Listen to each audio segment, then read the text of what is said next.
The market is so evolving in various aspects. What we should discuss is to make employers aware that there are solutions out there that they may have missed out.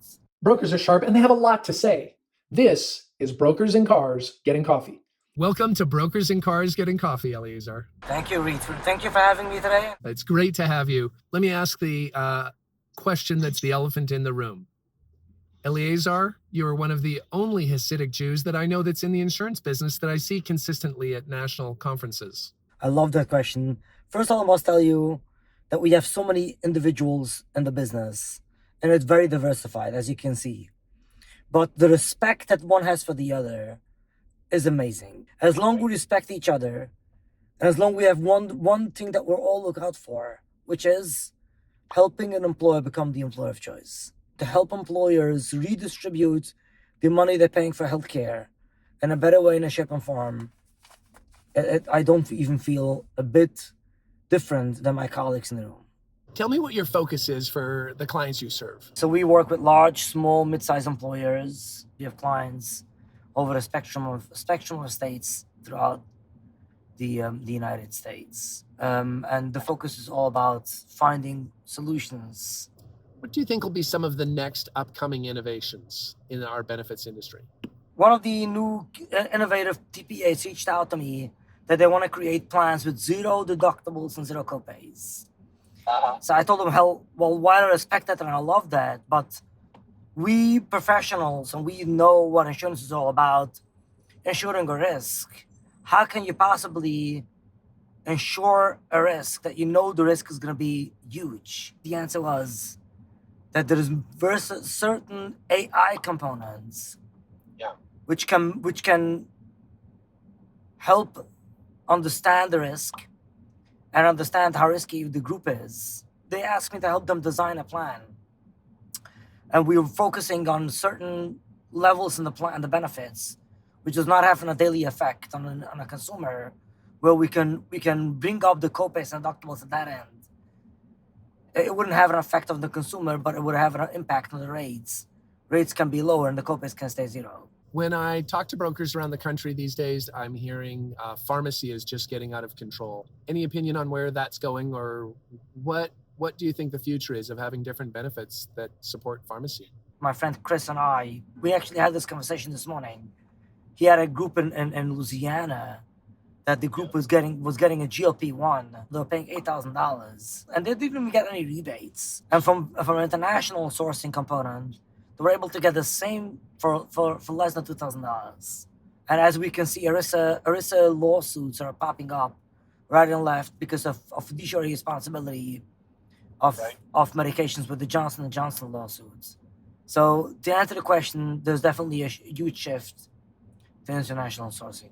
What's the car you're in today? So I got a minivan, which is a Honda Odyssey. When you have to buy a certain vehicle because you have so many kids, that is considered a big family these days. We're blessed with 5 lovely kids. We have 4 girls and 1 boy. My oldest is 22. She got married a year ago. She gave birth in March of 2025. Tell me about your upbringing. I was growing up in the Hasidic community of Brooklyn. And you're still in Brooklyn today? I am. I got married, and typically the custom I also is that we start the life and we move where the wife comes from.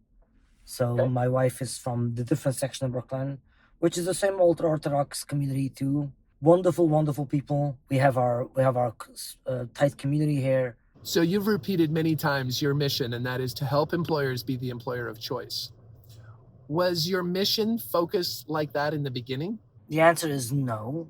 When I went into business, obviously was young, and we had one objective at that time, to feed the family. And while we wanted to do the best for the client, we didn't have the vast understanding of the marketplace. When we started, there wasn't much innovative, wasn't much unbundled solutions available. And that time and age was just a matter of the bukas, going from Blue Cross to United, from Cigna to Aetna.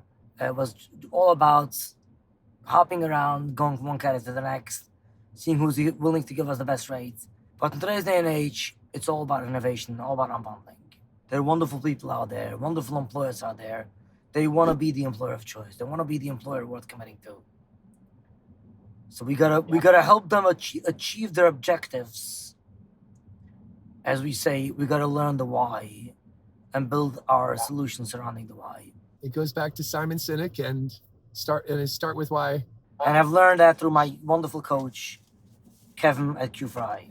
What advice would you give to an employer who's frustrated with their benefits plan? The market is so evolving in various aspects. What we should discuss is to make employers aware that there are solutions out there that they may have missed out. And they should be very open-minded.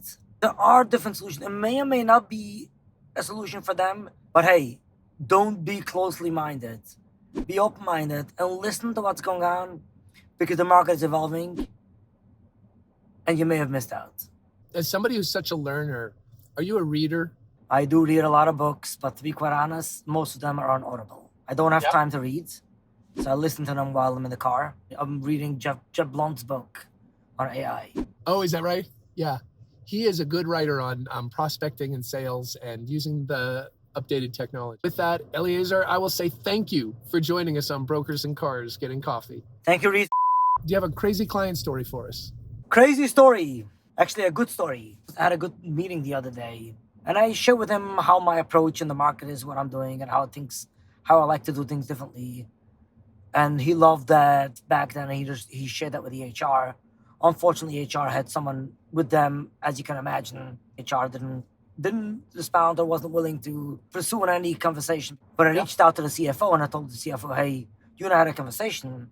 And well, I believe there's something that I'm not promising, but based on what's going on and based on what I've been working with the others, there's definitely a chance that you're missing out on something. So he actually forced the HR to have the conversation. We had a good conversation yesterday. And the crazy story is that before I even got a chance to send them an email today, with the information I'll be needing, they were proactive reaching out to me this morning.